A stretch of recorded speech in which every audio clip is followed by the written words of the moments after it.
Hey everybody, it's me, Sean, and welcome back to Interstellar Transport Company. We are multi-playing with Feniks Gaming. Hello, Phoenix. Hello, hello, and welcome to our final episode of Interstellar Transport Company. Alright, I think we played in here for long enough for you guys to kind of know what we are doing. And yeah, it'd be kind of strange if you jumped in right into episode 4. Yeah. It's your first one. All right, you ready to go? Yeah, ready. All right, unpause. This is our last chance. Last chance to catch up with things. Oh, boy, I've got a pile up of ships here on Earth, huh? I see about the office on Venus. Do you find the office is useful? The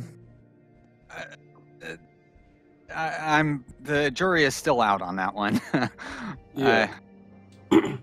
It's like in this game, I would find them useful, but when when I play with AI, it's completely not. I tend to have a reputation of 99 all the time.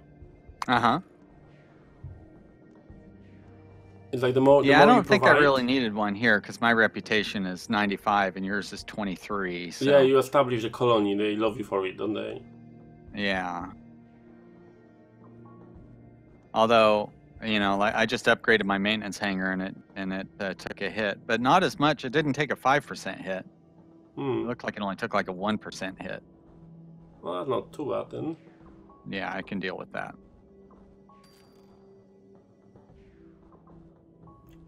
Alright, we're going to send some more people to Mars because apparently they love it.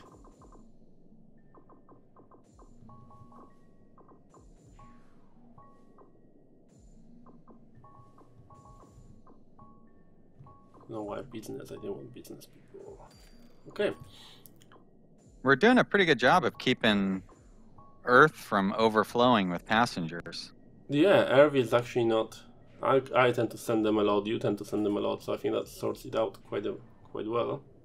Yeah. Our issue is because we were only two of us playing, we don't establish colonies as quickly as with AI. Because by now, from my experience, we would have colony on Titan at least. That's true. Or because, Europa, or yeah, they seem to love the moons there. Yeah. Whereas the only one they've done so far is just Mercury. Of course, we're playing on the slowest speed.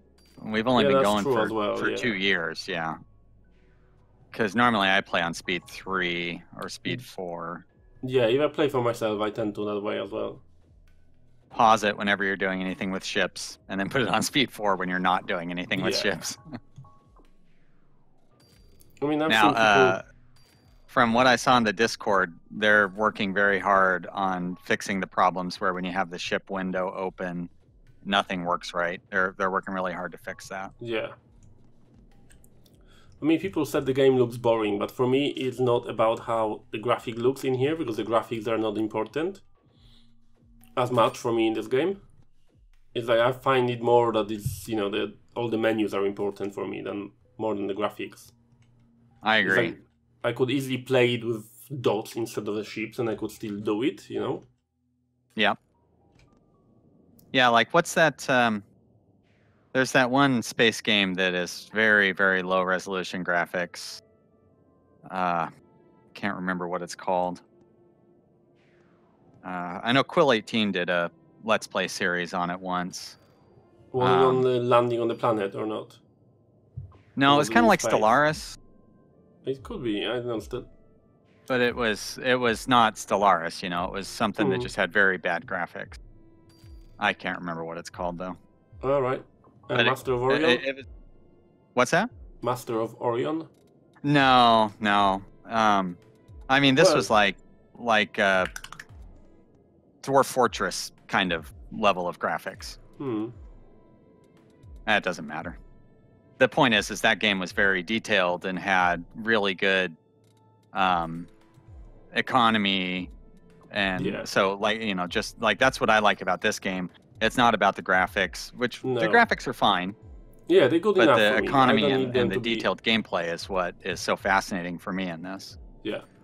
I mean, the good example of the game you gave is the Dwarf Fortress as well, because obviously the most well-known game ever. I mean, I need a graphic pack to play it. But apart of that, that's enough for me. The same like Prison Architect or Rimworld, you know, you wouldn't call them for shiny graphics. Exactly.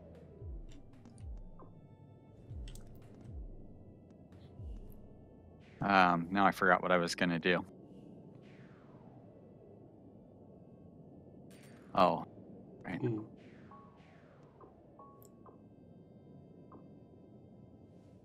Yeah, you know, I feel like this game isn't going to appeal to everybody. If your favorite game is Call of Duty, then you probably wouldn't like this game very much.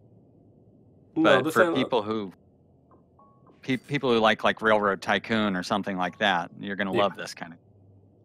Yeah, I agree. I mean, with games like this, even in the tycoon genre, you will find people who will play City Skyline because it looks nice, but they won't play other games that are similar but looking worse. So I don't think it's going to be a game for like a massive crowd, but I think it's good enough for what it needs to do. And it's for me, I'm really critical of the games like this. I get bored very quickly if I can really predict the economy quickly. Uh-huh. And in here I really like it that it's dynamic. I could completely flood, I know, Luna with water, and then we'll get no money for it whatsoever. And those are the things I like. I like it that you can grow the colonies. You can, you know, I can go to Earth. I can see that there is whatever people waiting to go to Mercury. I will send them now, and I know for a fact that Mercury will grow and they will demand more items because of that. I agree. I was surprised at how dynamic the economy was. It caught me off guard. Yeah, I was as well. I didn't expect it to be that dynamic. Everybody says now dynamic economy, don't they? It's just what you're being told every time, but actually seeing it working that way that it works in here, I really enjoy it.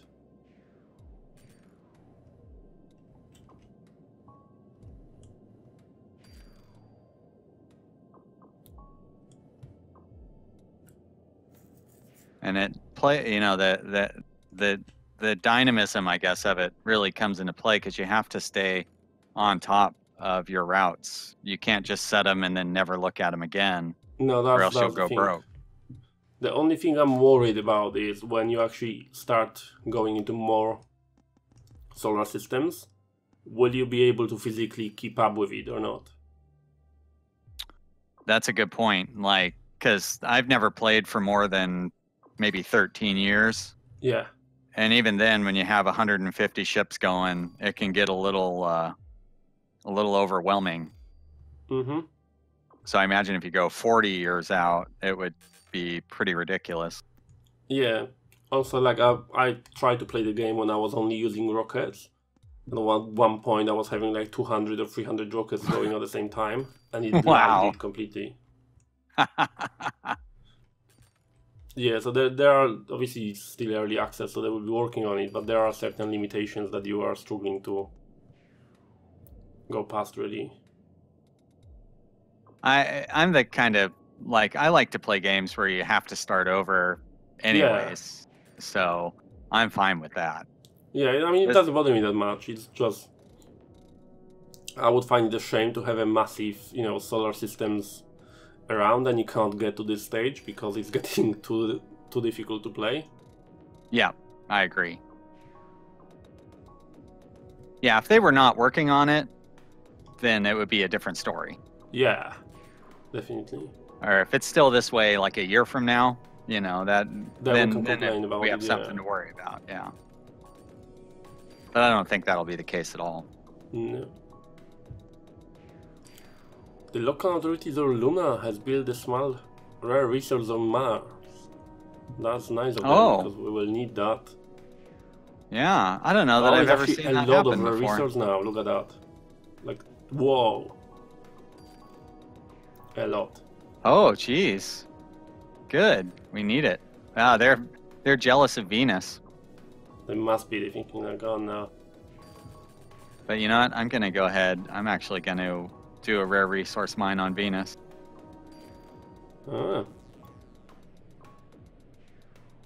Let's see if we can get some machinery going. I'll spend all my money. Okay, I'm trying to pick up some of them resources. See. Okay.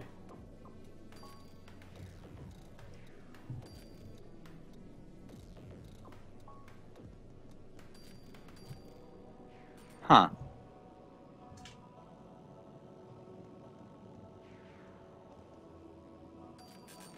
So I guess the development level, so I just spent all this money on this rare resource mine on Venus.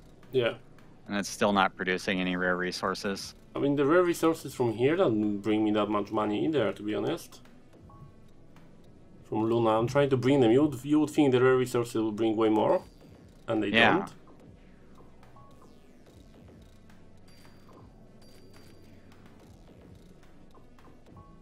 So, like I'm getting 400 per ship, so that's basically wasted money for me. Ugh.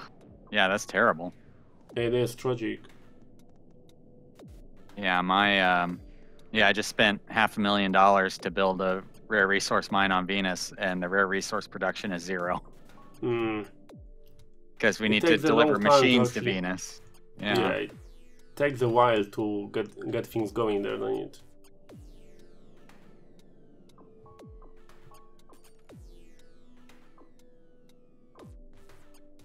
Well, I know that. Well, I don't know, but I think that Chris and Mike will sometimes watch these videos after they've been posted. So I think they'll learn if they watch ours. They'll pick up on these things. Oh, the colony has started on Europa. Oh. Obviously, it needs upgrading and stuff, but at least we have something there. That means we can send some rockets anyway. Yep. That's my plan. As they get more colonies, obviously people want to travel more as well.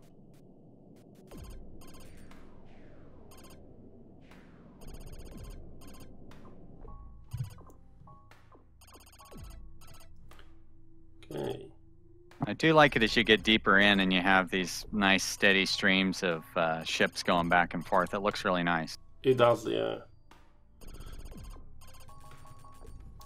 I mean, at the moment I like it even that you can cancel the ships flowing in the mid-air, because like I can set a lot of ships and then just see how many people got picked up and cancel them in the mid-air for now. But eventually I would like to be able to, like when you set the ship to go on the route, in the route planner, I would like to be able to say to wait until it's full of passengers as well. Yeah. Because I find that is the most unpredictable resource to send. And that's the one that, well, I guess it's not the most profitable anymore, so it's not the one that's most important, but I mean, I agree, passengers. It's important in the sense that you cannot grow the colony without sending them. Yeah.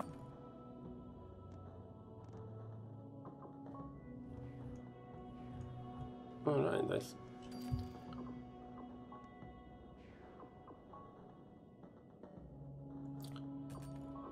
What do we got going on over here on Europa? So a little bit of food and water demand. And of course machinery. They want lots of machinery. Of course machinery. Are there any passengers waiting on Earth to get over there yet? I've got 2. I see 2.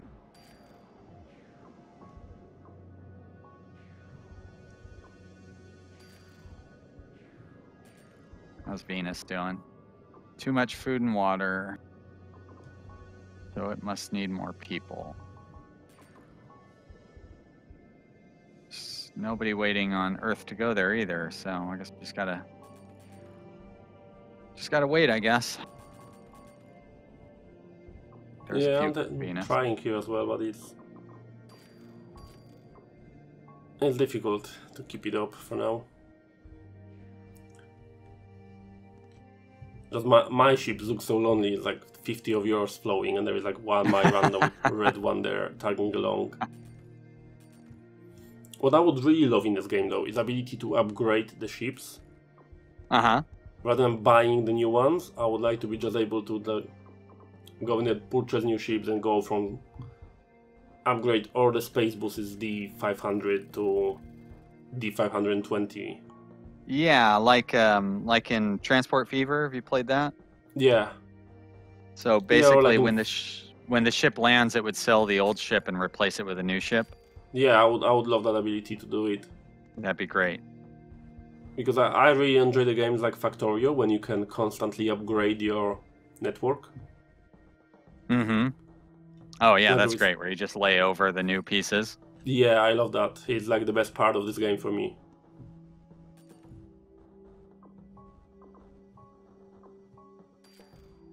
Boy, it's too bad can't get anybody to watch Factorio. I would just do Factorio Let's Plays every day if anybody would watch them.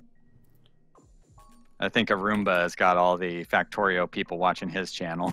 Didn't leave anybody for anybody else. Yeah, I mean, there is only so much you can watch people laying them bells. It's satisfying to play, but it's so... it's so difficult to watch sometimes. Like, I used to watch Arumba on that. And I was falling asleep, and I was interested in the game, and I was still, like, finding myself to watch it on speed 2 just so I can see it being done.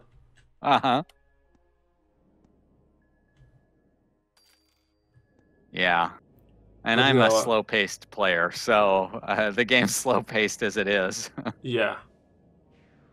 Yeah, and like, I can't record it because I take my time with things like this. So it will be the most entertaining thing to watch ever, because I'm just sat there for like half an hour designing it perfectly.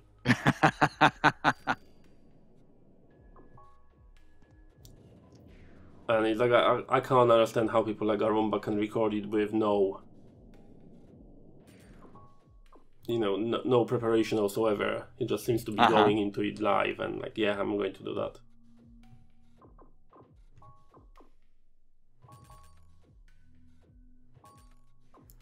Yeah, I've streamed it a couple of times, and it's even harder to stream because you got to interact with the chat. Yeah. And then there's no, like, if Factorio had a planning mode, I guess it kind of does, where if you hold down Shift or Control or whichever it is, and it'll place ghosts. That's not the same. Like, I want like a RimWorld style planning mode. Yeah. Or Prison Architect, where you have Prison Architect planning mode is one of the better ones. It is, yeah. Have you seen Academia? Is that on your radar? Yeah, I reported them last month, as far as I remember. Okay. Yeah, they look quite alright. I mean, obviously they look a lot like Prison Architect, but everything does, so I'm not too worried about it. Because I even seen their interactions with the Introvision software where they were laughing at it together. So that's good. Yeah, I don't think the Introvision software have any problem with that. They're probably flattered that they kind of set a whole new genre by themselves. Yeah, pretty much. I mean, they made fortune on this. Oh, yeah. The Prison Architect so hard that it's unbelievable how much money they made. And it's, I like that they're still, I mean, it's been like a year and a half since it was released, and they're still putting out new versions. I haven't played it for a long time, but I still see the updates and update videos and stuff. Yeah, they updated recently. I think I was even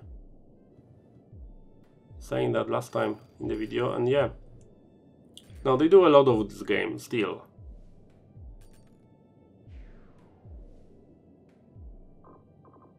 Well, I'm glad for them. Yeah, no, I think it was a great game at the time. I think still a lot of fun to play it even now. Oh, your ship broke. Yeah. That's the repair ship, isn't it? Somebody's gonna come fix it. It's a bit jumpy, but just show the people. There was supposed to be pirates in this game as well. I haven't seen any yet, but I've seen the videos where there were pirates. Yeah, you're right. Not in our game. I've run into them in my own games. I've never had them do any problems, but yeah. Every time it's always, ship, 28 got attacked by pirates and fought them off. All right. So nothing major then.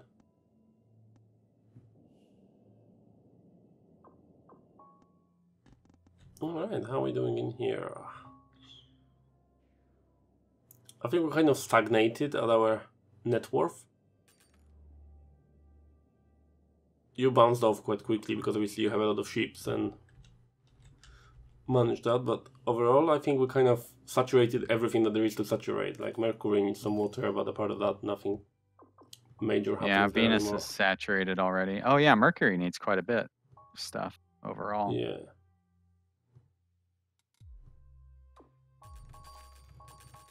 Well, this has been really interesting playing with just 2 people because basically we control the economy between us. Yeah. And so it's definitely helped me learn. Like, you know, I'm really impressed that we've kept a really good balance on all of our planets. Mm-hmm. I think it's because as well there is no external factors anymore, is there? Yeah, which is real nice. In our control. Whatever I just dropped on Mercury brought me 20,000, so I would like to know what it was. Wow, nice. Yeah. Oh boy, I am losing so much money on my Venus ships. My Mars stuff is totally subsidizing it. Money. Really? Where did that spread? Yeah, water is what's making you so much money? Yeah, 20,000, unless I didn't read it right, wow. But it looks like it. I have 2 more ships coming, I will tell you how it works. Yeah. Yeah, 20,000. Not bad. I know that Chris and Mike have said that they want to, or a lot of people have asked for the pricing to be a little more transparent. Yeah. And part of me wants that, but part of me kind of likes that we don't really know what the prices are going to be until stuff is delivered. Yeah. I mean, obviously it makes it easier to decide what you want to deliver, but at the same time I find it a bit more fun that way. Exactly, yeah. There's some mystery in it still. There is, and it's kind of, you have to like figure out it yourself, don't you? Like my anecdotal experience is the further you travel, the more money you get. Because delivering the same water to Mercury won't bring me 20,000 as if I deliver it to Luna, even if they are desperate for it. So I think the further you travel, the more money you get for it. Which kind of makes sense, doesn't it? You know. Oh my gosh, there's a lot of rare resources on Luna now. Is there? Yeah, I've seen that as well. I wonder if the speed is important as well. Yeah. Well, Feniks, there was my timer, so I guess that's it for episode 4. Okay, thank you very much. It was really a pleasure to play with you. I agree. It was a really good time. Yeah. Maybe after there's been some upgrades and a little more balancing and stuff, maybe if everybody enjoyed this series, we might be able to do another one. Yeah, I would love to come back to the game after a few alphas and see how it goes. I want to try to it'd be fun to, probably really hard to coordinate it, but it'd be fun to get maybe 4 or 6 Let's Play people all onto one multiplayer game. Yeah, at least 1 more person or 2 more people. A stream of 4 should actually do quite okay. Exactly, yeah. Yeah, that would be great. But for now, thank you so much for taking part in this. I really appreciate it, and thanks everybody for watching. Okay, thank you everybody for watching, and please don't forget to check the other side as well. Take care.